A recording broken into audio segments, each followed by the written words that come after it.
ఈరోజు అయితే టమాటా కోడిగుడ్డు అన్నం తినబోతున్నానండి. టైం వచ్చేసి 1 అయిపోయింది. పిల్లలందరూ పెట్టేసి ఇప్పుడే నేను తింటున్నాను. మీరందరూ తిన్నారా? మా ఇంట్లో అయితే ఈరోజు కోడిగుడ్డు రోజుకి ఒక గుడ్డు తినండి, ఆరోగ్యంగా ఉండండి అని అంటారు కదండి. రోజుకైతే మీరు ఒక కోడిగుడ్డు అయితే తినేయండి.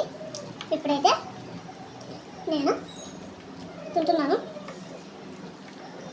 ఇప్పుడు కోడిగుడ్డు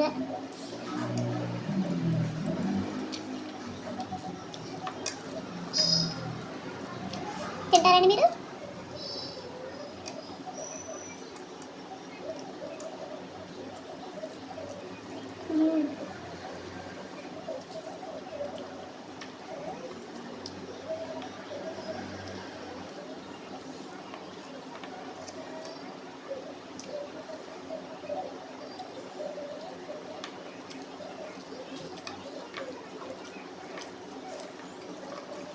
ఈ వీడియో ఎవరైనా చూస్తున్నారో అంటున్న బలానే పోకుండా అన్నయ్యలు, అక్కాయిలు, అమ్మలు, పిల్లలు, ముసలా ముతక అందరూ జర కాస్త సబ్స్క్రైబ్, లైక్లు చేయండి. బాయ్. నేను ప్రశాంతంగా కూర్చొని తింటాను. బాయ్.